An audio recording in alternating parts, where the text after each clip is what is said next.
Hello and welcome to On Call with the Prairie Doc After Hours. We had many great questions. Part of it was our technology, and thank you for calling. Beyond what we could answer came all these questions during the broadcast portion, so let's get started. I broke my hip when I was 65 years of age, recently fractured my knee, just getting walking again. I have we did that, groin pain. And so we thought maybe there was a vascular supply. You need to get in to be helped. Osteoporosis and arthritis in the hip. Is there any herbal remedies? We did that. Need surgery for shoulder. Been getting shots. Should I continue with shots or get the surgery? We got that question. Mm-hmm. Does someone have scoliosis add complications to hips and back? Mark. Certainly that's a new area looking at as far as the position of the spine, as far as dislocation risk, and you might change the position of the components based on like a curvature with kyphosis or lordosis. As far as scoliosis, I'm not sure of any specific research on that. It probably does have effect, but we probably haven't studied that out specifically yet. Well, and who goes to surgery, or who gets braces, or who doesn't get braces? I mean, there's a lot of controversy about that. You have any comments about scoliosis? I don't deal with scoliosis that much, and so good to avoid that one. I'm going to avoid it. Yeah, that's a tough question. Either people fall, or they break their hip and fall, and then or they fall and break their hip, or they break their hip and then they fall. How do you know your hips are bad enough to get them checked before that happens? Now that's a different question on that. Mark, any comments? Well, that's the thing that you were talking about earlier with exercise, trying to prevent a fracture. You can't, as far as you can't fix a fracture before it exists. You just hope that you never get it. So I think back to what you were saying with diet and exercise. Okay. 2003, I had a triple bypass and kept on smoking. Quit in 2009. As I grow older, I have fluid retention in my left leg. Is there anything I can do surgically to help this? Matt? Typically, if you have one leg that's swollen more than the other, it's typically a vein problem. Yeah. And so that would be more going to the vascular surgeon or somebody who deals with that issue. I dealt with that issue tons when I was practicing in the clinic, and my answer on that one is support hose, support hose, support hose, and not the TED hose, but the Jobst type, 18 to 22 pound, and then maybe even 30 pound support. And it's huge. It makes a lot of difference, and you don't have to go much above the knee.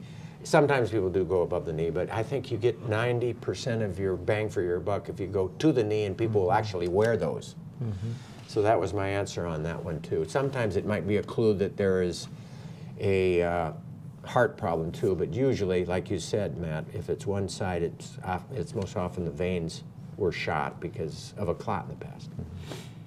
Hip replacement is scheduled for May 7th. What types of questions should she be asking during her appointment? She had 2 injections, they think, but they think, and I don't get the rest of it, but she's had 2 injections at the hip. She's ready for surgery. It's scheduled for May 7th.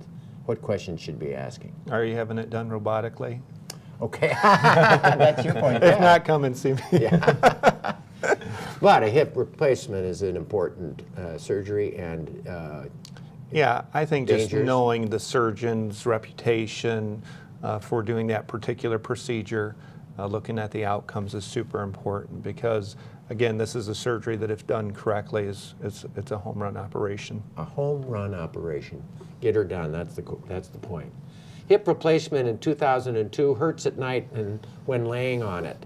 Could it be time to replace again? Balance is not very good either, Matt. It may be. Hip replacements do wear out. We talked a little bit about failure rate. In 25 years they usually last, but there is a failure rate about 1% per year.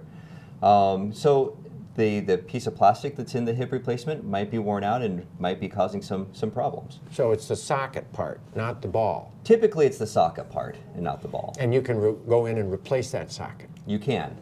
But it's a challenge. It's a little bit more difficult than the first surgery. It's a little bit more tricky for a surgeon to do it. Somebody who's done it multiple times, it's pretty simple for them if they've done it multiple times. All right. 95-year-old man, very active, broke his sternum in the fall. How long is the recovery time, Mark? Sternum fracture. Well, I know for a fact that people will fracture you go to the cardiac surgeon and they buzz saw the sternum apart, pull it across like that, crack some ribs, go in there, mess around with the heart, whatever they have to do, and then they come it back and they tie it together. And if it doesn't heal, there's a lot of problems.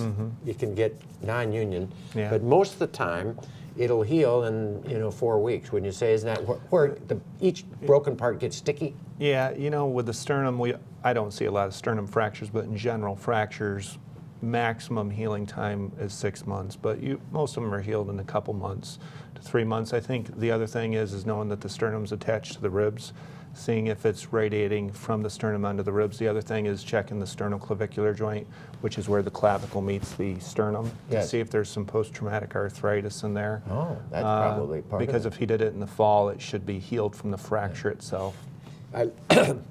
I love the fact that, excuse me, this is a 95-year-old person, and I can remember a million times looking at a 95-year-old person, fractured arm, fractured leg, fractured pelvis, and they heal. The body's still healing at 95, but it takes a little longer. Right. At times, an ankle gets wobbly. Why should this happen? Weak ankle? What's a weak ankle? Weak ankle, you have there could be multiple different reasons for that. Okay.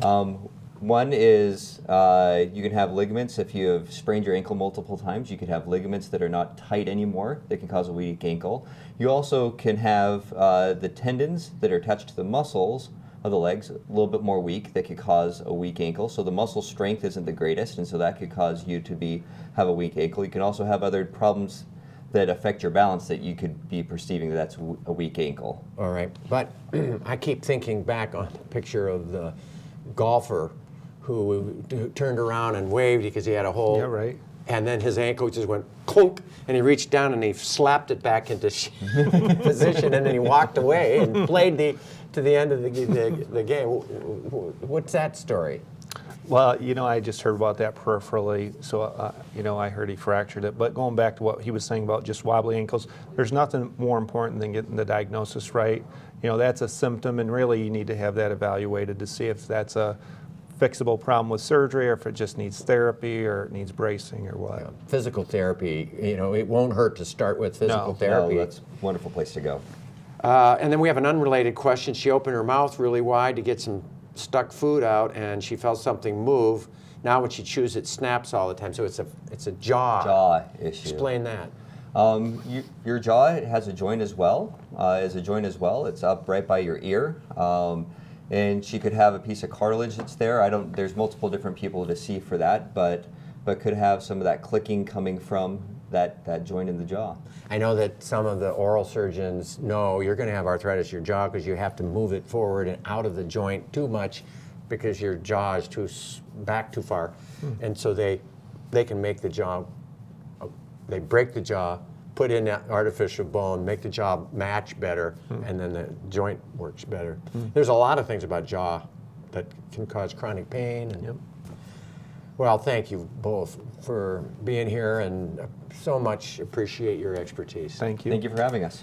And thank you for joining us on our Facebook page. We appreciate all your questions and the opportunity to answer them. Until next time, from all of us at On Call with the Prairie Doc, stay healthy out there, people.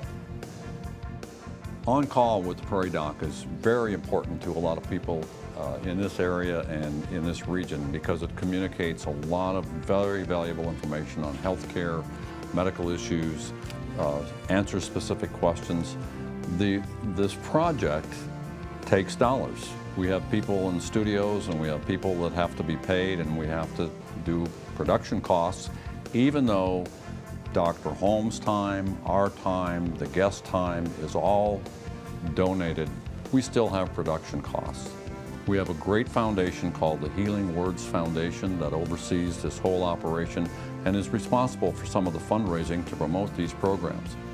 If you like this program and you enjoy the information you're getting and you find it's valuable, please feel free to go to our website and donate. We would really like to have some additional financial support, and it's very simple to do.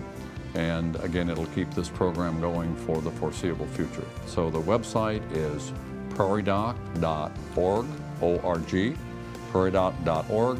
Go there, donate if you're so inclined, and we thank you very much.